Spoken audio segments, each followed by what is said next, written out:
Zonja dhe zotrinj, përshëndetje, mirë se erdhët në edicionin informativ të orës 16:30 në shoqërinë time të kolegut Edvin Parruca. Me Senata janë në studio, ndër të tjerë do të ndiqni. Në një raport të shërbimit informativ shtetëror të bërë publik, ngret alarmi se njerëz të drejtësisë po bëjnë manovra për të ndikuar tek zyrtarët e vettingut. Gjithashtu, në të thuhet se shërbimet e huaja me qëndrim jo miqësor ndaj vendit tonë po përdorin lajmet e rreme si armën për të arritur qëllimet e tyre. Shuhet pas një sëmundje të rëndë me të cilën luftoi deri në fund historiani, studiuesi, eruditi dhe intelektuali i njohur Mojko Mzeqo. Ai ndroi jetë në moshën 71 vjeçare, duke lënë pas dhimbje dhe tronditje tek të afërmit, miq dhe bashkëpunëtorët. Mesazhe edhe nga krerët e shtetit. 69 raste të reja me koronavirus janë konfirmuar në 24 orët e fundit në vend, shifra më e lartë që nga shpërthimi i pandemisë. Vatrat e përhapjes së infeksionit janë kryesisht ndërmarrje dhe subjekte tregtare. Ndërkaq, në efektiv ka vdekur një pacient, por ministria ende nuk ka dhënë informacion. Rreth 32.000 maturantë u nënshtruan sot provimit të detyruar të matematikës. Pas përfundimit të tij, maturantët kanë paralajmëruar sërish protestë te Ministria e Arsimit pasi kërkojnë rivlerësimin e provimit të gjuhës shqipe dhe letërsisë. Me pasi fjerit përfundoi sot dhe është në dispozicion të automjeteve në të dyja kursit. Ministria Balluku, e cila inspektoi sot punimet me kryeministrin Rama, tha se këtë javë hapet edhe gara ndërkombëtare për projektin e tunelit të Llogaras. Kreu i opozitës takoi sot përfaqësues të biznesit të njësisë 1, nga ku deklaroi se mungesa e një plani për daljen nga kriza po varfëron çdo ditë shqiptarët. Sipas tij ka rënje totale të fuqisë blerëse në 70% të bizneseve, ndërsa tatimorët janë lëshuar për gjoba.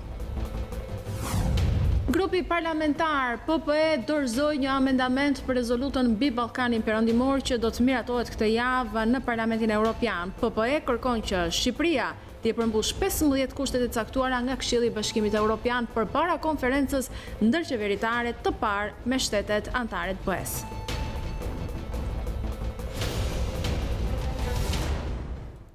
Ishin disa prej zhvillimeve kryesore, ndalemi tani qersisht. Në një raport të shërbimit informativ shtetëror të bërë publik, ngrihet alarmi se njerëz të drejtësisë po bëjnë manovra për të ndikuar tek zyrtarët e vettingut. Gjithashtu, në të thuhet se shërbimet e huaja me qëndrim jo miqësor ndaj vendit tonë po përdorin lajmet e rreme si armën për të arritur qëllimet e tyre. Shërbimi informativ i shtetit ngre alarmin se gjyqtarë e prokuror po bëjnë manovra për të ndikuar tek zyrtarët e vettingut. Për shkak të masave të shtuara kundër korrupsionit dhe reformës në drejtësi, element të sistemit të drejtësisë shfaqin kujdes të shtuar për të shmangur ekspozimin dhe lidhjet me element të besuar me akses direkt në vetting, si dhe dëshirë për të dëshmuar performancë në proceset gjyqësore të drejtuara prej tyre, përmes formulimit të akuzave, zvarritjes së procedurave apo dhënies së vendimeve maksimale të parashikuara në ligj. Shish jep kontribut konkret në këtë drejtim për të zbuluar përfshirje të mundshme të elementëve të këtij sistemi në afera korruptive dhe në kuadër të vettingut në drejtësi dhe policinë e shtetit. Në raportin vjetor të shërbimit, korrupsioni shihet si një plagë e madhe në sistemin e drejtësisë dhe në disa segmente të administratës publike, lidhur me gjendjen politike dhe sigurinë në rajon. Në raport thuhet se Shqipëria dhe vendet e Ballkanit Perëndimor vijojnë të përballen me një sër kërcënimesh.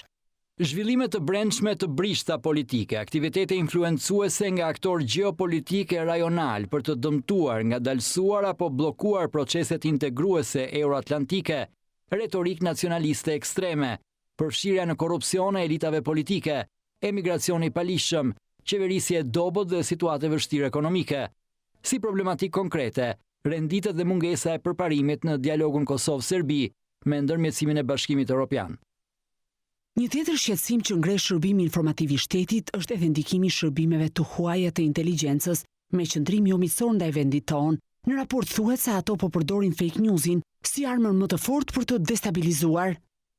Këtu ndikon edhe dukuria e lajmeve të rreme që po përdoret gjerësisht për synime influencuese.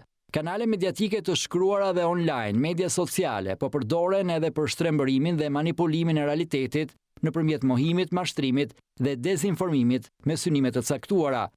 Objektivi është të ndikojnë mbi opinionin publik, të dëmtojnë kohezionin social, përçajnë vendimarrjet kombëtare dhe ato ndërkombëtare në raport me zhvillime të qëndësishme, shënjestrojnë e denigrojnë aktore faktor ndërkombëtar në raport me qëndrimet, rekomandimet e tyre ndaj vendeve të rajonit përfshi vendin tonë.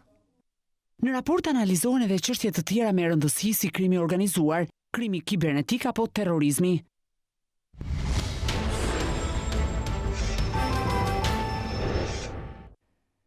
Shuhet në moshën 71 vjeçare, studiuesi dhe shkrimtari Mojkom Zeqo, ai ka ndruar jetë sot në mëngjes në Tiranë, në qendrën spitalore Nën Tereza, duke humbur kështu betejën me sëmundjen e rëndë nga e cila vuante prej vitesh. Ai ishte shtruar në spital për një javë, ku edhe merrte trajtimin e nevojshëm. Mojkom Zeqo lindi më 3 qershor 1949 në qytetin e Durrësit. Në vitet 71-74 punoi si gazetar dhe redaktor letrar i gazetës Drita. Më 1974 deri në 76 punoi si mësues në Rogozhin. Më pas në vitet 79 deri 87 që punoi si shkencor pranë Muzeut Arkeologjik të Durrësit. Në 87 deri në 90 punoi si specialist në sektorin e artit antik në Akademinë e Shkencave në Tiranë. Më 31 janar deri në 10 maj të 91-shit u emërua kryetari i Komitetit Kulturës dhe po atë vit ju dha portofoli i ministrit të Kulturës, Rinisë dhe Sporteve. Në 91-shin dhe 92-shin kandidat për deputet, kur dhe u zgjos dhe shërbeu deri në 96-ën si deputet i Partisë Socialiste. Në 97 deri 2005 ka qenë drejtori i Muzeut Kombëtar, është doktor i shkencave dhe mban urdhrin e lartë mjeshtër i madh. Është autori i 62 librave me poezi, studime arkeologjike për historinë e artit, si dhe të një numri skenarësh për filma kinematografike, televiziv me karakter arkeologjik dhe kulturor. Prej kohësh Mojkom Zeqo luftonte me sëmundjen e rëndë dhe kur nuk e humbi optimizmin dhe dëshirën për jetën. Omazhet do të bëhen në Muzeun Kombëtar sipas amanetit që ka lënë vetin djeri.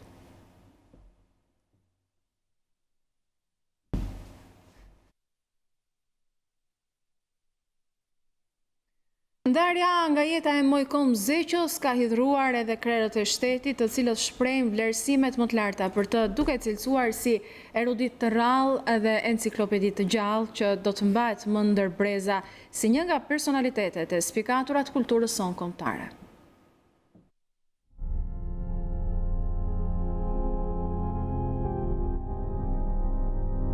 Ndarja nga jeta e Mojkom Zeqos ka hidhruar edhe krerët e shtetit, të cilët shprehin vlerësimet më të larta për të.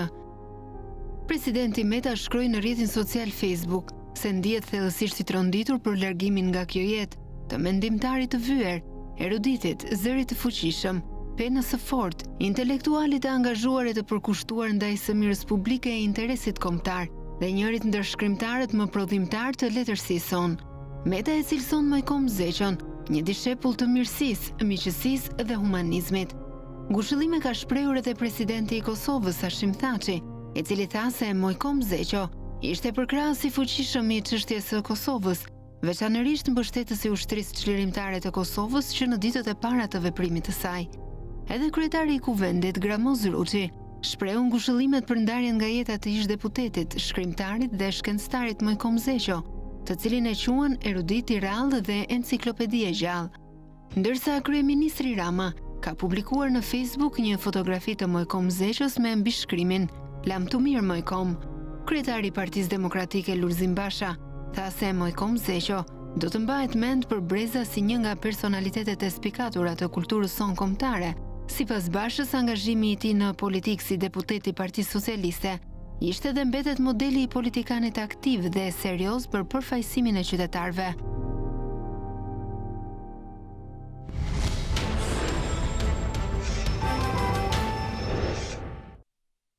Gjashtet e 9 raste të reja me koronavirus janë konfirmuar në 24 orët e fundit në vend, duke shënuar numrin më të lartë që nga shpërthimi i pandemisë. Vatrat e përhapjes së infeksionit janë kryesisht ndërmarrjet dhe subjektet tregtare. Dhe Ministria e Shëndetësisë paralajmëron dëshkime sipas ligjeve në fuqi për moszbatimin e protokolleve të sigurisë.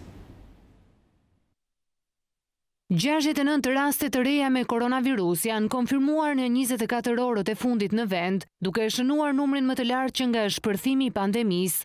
Vatrat e përhapjes së infeksionit janë kryesisht ndërmarrjet dhe subjektet tregtare. Sipas Ministrisë së Shëndetësisë, rritja e numrit të rasteve pozitive lidhet me uljen e vigjilencës dhe mosbatimin e rregullave të përcaktuara. Por duhet theksohet se kjo periudhë nuk mund të krahasohet me periudhën e pikut nën efektin e masave të karantinës. Për vetë faktin se kemi më kohë të gjatë ekspozimi, kemi një numër më të lartë kontakteve gjatë aktiviteteve rutinë që tashmë janë rreth 97% të cilave në aktivitet. Gjatë 24 orëve të fundit, ka vijuar puna në laboratorin e virologjisë në Institutin e Shëndetit Publik. Janë kryer 319 testime, prej cilave kanë rezultuar pozitiv 69 persona me COVID-19, që janë kryesisht pacient nga ndërmarrja apo aktivitete biznesi. Tirana, Shkodra dhe Kruja mbeten vatrat më të nxehta, ndërsa në total janë 499 persona aktiv në të gjithë vendin. Shpërndarja gjeografike e rasteve të konfirmuara COVID-19 është përkatësisht 28 raste në Tiranë, 16 në Shkodër, 8 raste pozitiv në Krujë, 6 në Vlorë, 5 në Durrës, 2 në Elbasan dhe nga një rast përkatësisht në Kamës, Mallakastër, Puk dhe Lushnjë. Bashkia e Durrësit ka mbyllur dyert për qytetarët pas konfirmimit të rastit të dytë me koronavirus në radhët e punonjësve të institucionit. Ambientet e bashkisë do dezinfektohen, ndërsa punonjësit që kanë patur kontakte me të prekurit janë karantinuar në banesë. Ndërkohë në spitalin infektiv janë të shtruar 50 pacient, 7 prej të cilëve në terapi intensive. Gjatë 24 orëve të fundit janë shëruar 11 qytetarë, prej të cilëve 2 janë personel shëndetësor, duke quar në total numrin e të shëruarve në 1055. Aktualisht në spitalin infektiv marrin shërbim spitalor 50 pacient, 7 janë në terapi intensive, një prej rasteve është intubuar. Mosha mesatare e rasteve është 60 vjeç, mbi 60% e rasteve të hospitalizuara janë nga Tirana. Ministria e Shëndetësisë u bën thirrje e bizneseve të zbatojnë me korrektësi protokollet e sigurisë në punë. Çdo shkelje do të konsiderohet me rrezik për shëndetin e qytetarëve dhe si e tillë do të ndëshkohet sipas ligjeve në fuqi.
Rreth 32.000 maturant ju nënshtruan provimit të detyruar të matematikës. Provimi zgjati 2 orë 30 minuta, ashtu siç ishte kërkuar nga vetë maturantët që protestuan pas testit. Pas përfundimit të provimit, maturantët u mblodhën sërish në protest para Ministrisë së Arsimit, pasi kërkojnë rivlerësimin e provimit të gjuhë shqipe dhe letërsisë.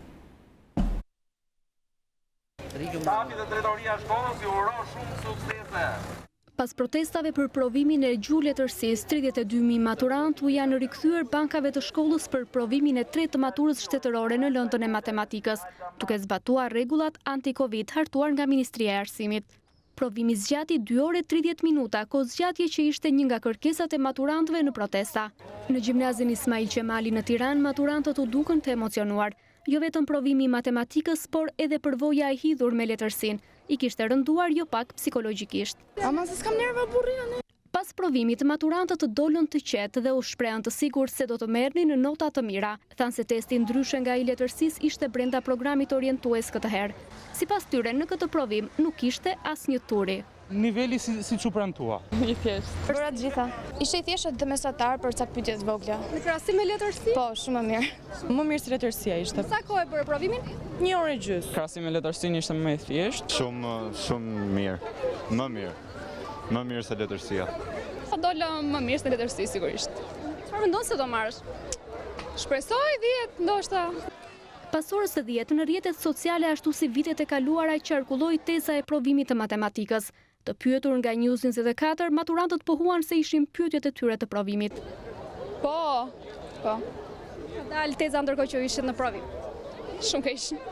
Komiteti i maturës shtetërore njoftoi se do të ketë një ndryshim të vlerësimit, ku do të jepet peshë 3 viteve të gjimnazit.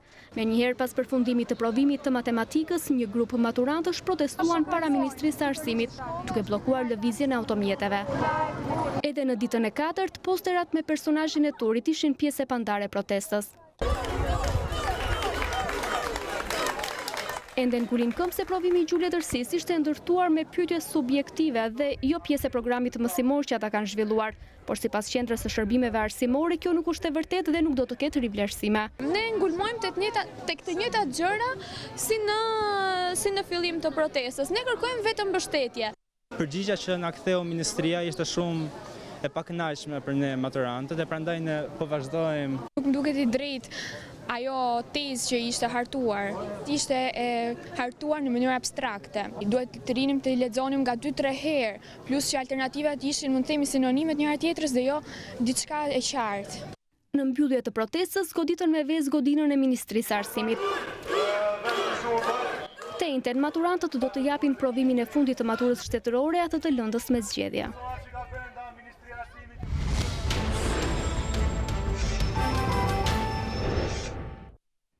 Gjatë këtij sezoni veror, shoferët nuk do të hasin më radhët e gjata në rrugët e Fierit pasi nga kjo e hënë është hapur tërësisht qarkullimi në bypassin e Fierit. Ministra e Infrastrukturës Belinda Balluku tha se brenda muajit do të hapet edhe gara për projektimin dhe ndërtimin e tunelit Llogaras, ndërsa vepra e dytë për cilën do të hapet gara është rruga Milot-Fier. Pas 10 vitesh, bypassi i Fierit është hapur tërësisht për automjetet në të dyja kahat e saj, çka do të shkurtojë në vetëm 25 minuta rrugën Fier-Vlorë.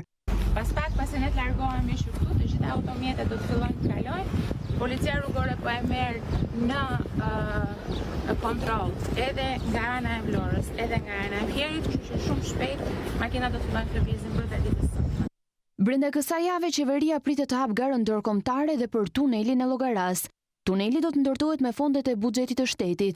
Qeveria me anë të një vendimi vendosi pak ditë më parë të jap një fond prej 7.5 milion dollarësh hartimit të studimit të fizibilitetit dhe e projektit të detajuar inxhinierik të veprës. Po plotësohen të gjitha pjesët e puzzle-it, qoftë me bypassin e Fierit, me bypassin e Vlorës.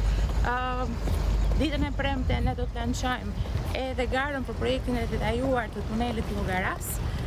Brenda qershorit pritet të hapet gara për ndërtimin e aksit prej 120 kilometrash përgjatë gjurmës së korridorit blu. Bëhet fjalë për Milot Thumar Rogozhin Fier, i cili do të lidhet me bypassin e Fierit dhe do të transformojë infrastrukturën rrugore të Shqipërisë.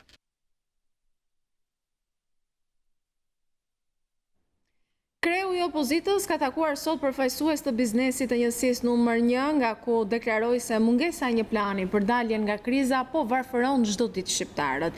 Paratë e buxhetit, tha Basha, sipas paketës propozuar fiskale, duke i çliruar nga makthi i tatimorëve. Bizneset në zonën e Alidemit në Tiranë janë ankuar kryetari demokrat Basha për rënje të fuqis blerëse. Ata thanë se ka rënje drastike të xhiros ditore, duke i detyruar shumë prej tyre të ulin qepenat.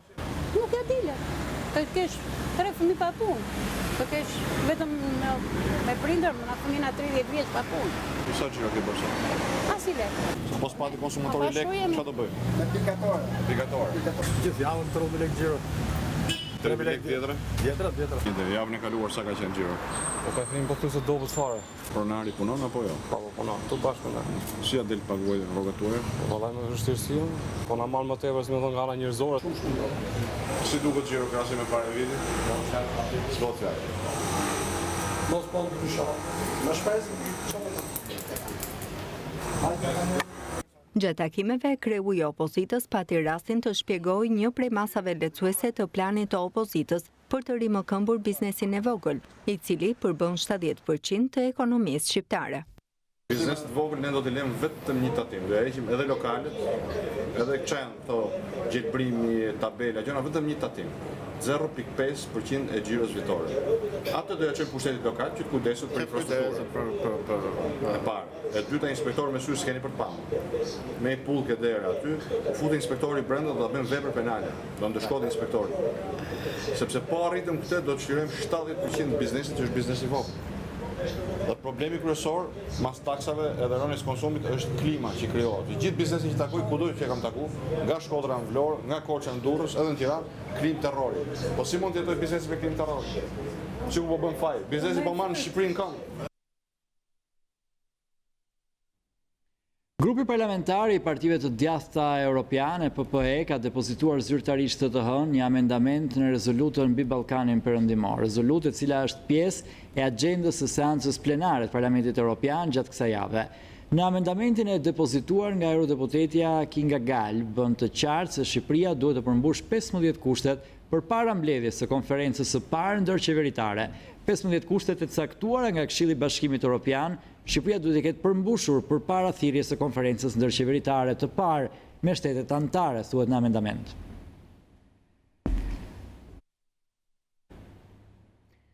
Deputetët e opozitës parlamentare s'janë më të bashkuar. Pas tërheqjes së 2 deputetëve të Ballit Kombëtar dhe Kristaç Papa ka lajmëruar se tërheq firmën. Nga kërkesa për ndryshime kushtetuese, kërkesa kryesore e partive opozitare parlamentare është ndryshimi i sistemit në proporcional kombëtar. Opozita parlamentare ka humbur busullën e drejtimit për disa ditësh dhe kjo situatë u krijua kur partitë tradicionale, PSD dhe LSI, i nxorën jashtë lojë edhe sa i përket reformës zgjedhore. Deputetët e ardhur nga listat e rezervë të Partisë Demokratike dhe Lëvizjes Socialiste për Integrim po gjenden në ditë të vështira dhe jo të bashkuar, kjo sepse pasi firmosin një qëndrim si opozitë parlamentare, ditën tjetër disa prej tyre tërhiqen. Ai i radhës është Kristaç Papa. Tërheq emrin dhe firmën nga kërkesa e listës me 28-29 emra për ndryshim të kushtetutës. Deputetët e opozitës parlamentare shprehen se do u qëndrojnë kërkesave të tyre për ndryshim sistemi dhe konkretisht ata duan një sistem proporcional kombëtar. Ne jemi për lista të hapura të kandidatëve. Tjetër, pjesëmarrjet e emigracionit në zgjedhje si zgjedhës dhe si zgjedhur. Tjetër, proporcionali pastër kombëtar dhe nëse nuk arrim deri në kompromise për proporcional rajonal. Administrim të depolitizuar të votës, numërime mos ketë kondicionim për koalicionet. Ne vim nga listat e Partisë Demokratike dhe nuk mund t'ja bënim dhe nuk do ja bëjmë kur një gjë demokracisë, aq më tepër mentalitetit popullor. Drejtimi jonë dhe kau jonë është kau opozitës dhe ka popullit, jo ka një majorancë të korruptuar që prej 30 vjetësh po na vjedh dhe po i pi gjakun popullit. Ne nuk mund t'i detyrojmë deputetët që të firmosin duke mos ditur se çfarë votojnë dhe për çfarë bëhet fjalë. Pra ne kërkojmë një implementim më të mirë në instancat e kuvendit, sigurisht dhe propozimet tona. Pra kjo është shumë e dobishme për të sqaruar. Pra dhe gjithë ata deputetë tjerë që kanë firmosur, ka një përplasje midis disa deputetëve dhe kryetarëve të grupeve. Kjo është shumë e rëndësishme për ta kuptuar. A e dini pse? Sepse kemi një kontribut real si subjekte politike në këtë vend. Deputetët Artur Roshi dhe Besnik Troplini tërhoqin firmat e tyre nga lista e deputetëve që kërkonin ndryshime kushtetuese, ndërsa kësaj liste janë bashkangjitur deputetët Elona Gjino dhe Lefter Koka. Ndërkohë që kemi këtë situatë disi të përshtjelluar brenda opozitës parlamentare, që duket se nuk po flet me të njëjtin zë tashmë, në pallatin e kongreseve mblidhet sërish Këshilli Politik. Ne atje kemi Osman Stafën. Osman, përshëndetje, për çfarë mblidhet sot Këshilli Politik?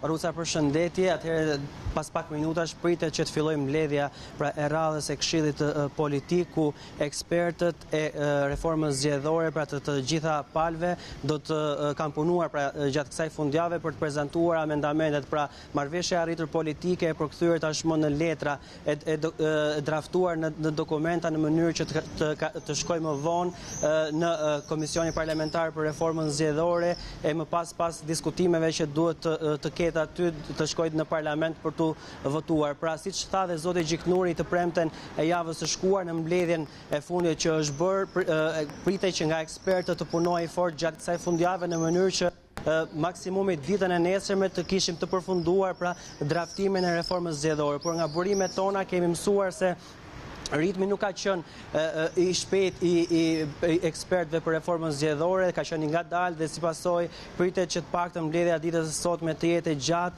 në mos mund të shtyhet pra në ditët në vijim. Por nga ajo se çfarë pra dim është se që pas marrëveshjes që palët të arriten së bashku pra majoranca dhe opozita në sajt marrëveshjes dhe të ndërhyrjes, ta themi kështu të faktorit ndërkombëtar, arritën marrëveshjen e tyre për reformën zgjedhore, pra 2 piket kyçe përdorimi i teknologjisë në zgjedhje dhe administrata zgjedhore, dhe duket që tashmë ka marrë udhë edhe vazhdimësia e takimeve dhe e vazhdimësisë për që palët të kenë në fund dhe të dërgojnë në parlament draftin pra për reformën zgjedhore. Palët janë duke diskutuar nga ajo se çfarë kemi mësuar sipas burimeve tona në lidhje me funksionimin e ri që do të ketë Komisioni Qendror i Zgjedhjeve. Nga ajo se çfarë dim është se Komisioni Qendror i Zgjedhjeve do të ndahet në 3 nivele dhe konkretisht në Komisionin Shtetëror i Zgjedhjeve, Komisioni Rregullator dhe Komisioni i Ankimimeve. Ndërkohë që kryekomisioneri, i cili do të jetë edhe personi përgjegjës për gjithë menaxhimin pra të zgjedhjeve në Shqipëri, duhet të zgjidhet me 84 vota në parlament, ashtu si edhe për çdo pra dhe Komisioni Rregullator dhe Komisioni i Ankimimeve do të ketë secili nga 5 anëtar, të cilët gjithashtu do të zgjidhen me 84 vota në Parlamentin e Shqipërisë. Ndërkohë që zëvendës kryekomisioneri, ashtu siç u arrit edhe në marrëveshje, do t'i përkas opozitës dhe do të merret më shumti me menaxhimin pra e përdorimit të teknologjisë në zgjedhje. Ndërkohë pikat të tjera për të cilat palët kanë arritur marrëveshje është edhe përdorimi pra i kamerave në qendrat e votimit, një kërkesë kjo e Partisë Demokratike dhe Lëvizjes Socialiste për integrim, gjithashtu edhe për kuotat gjinore palët kanë një marrëveshje, ndërkohë ka diskutime në lidhje me financimin e partive politike për të cilat mbetet për të parë se çfarë formule do zgjedhin palët që të financohen pra në zgjedhjet e ardhshme parlamentare, kur ndërkohë ata kanë zgjedhur një sistem miks, pra shtet plus privat. Kështu që mbetet për të parë paruca dhe vazhdimësia e këtij takimi ditën e sotme, nëse ekspertët kanë arritur të draftojnë, pra të përgatisin amendamentet për kodin e ri zgjedhor apo jo, dhe nëse do të kemi vazhdimsi pra edhe gjatë ditëve të tjera takime të Këshillit Politik për të marrë me këtë çështje e cila duket që ka marrë një rrugë ndryshe nga se çfarë kemi parë ngërçin politik në fillim të qershorit, pra siç edhe dim që pati një ngërç goxha të madh ku u pa dhe nevojshme ndërhyrja e faktorit kombëtar që të zgjidhej pra situata e krijuar mes palëve. Osman, faleminderit, ishte drejt për drejt Osman Stafa nga mjediset jashtë Pallatit të Kongresit.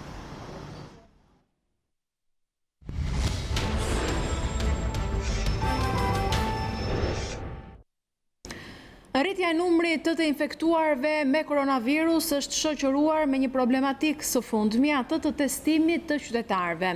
Por ndërsa në Shqipëri procesi i testimit po kryhet vetëm nga laboratori i Institutit të Shëndetit Publik, kërkesat e larta për teste kalojnë mbi kapacitetet. Së fundmi, ISHP ka kërkuar që Ministria e Shëndetësisë të lejojë bërjen e testeve edhe në laborator privat.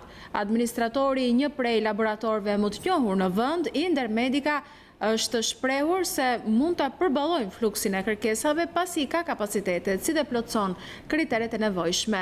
Doktor Vasil Lajo shprehet se në Shqipëri ka disa laborator privat të cilët i kanë kapacitetet e nevojshme njerëzore edhe tekniko-mjekësore për të kryer ekzaminimet e diagnozës dhe gjurmimit të koronavirusit SARS-CoV-2 me metodën PCR, duke marrë materialin me tampon nga sekrecionet e faringsit.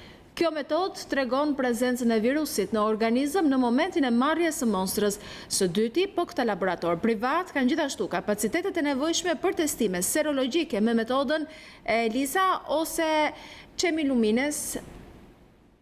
Detektimi i prezencës së antikorpeve ndaj virusit tregon se personi ka qenë në kontakt me të, pra mund të ketë qenë simptomatik ose asimptomatik, kjo përmes analizës së gjakut.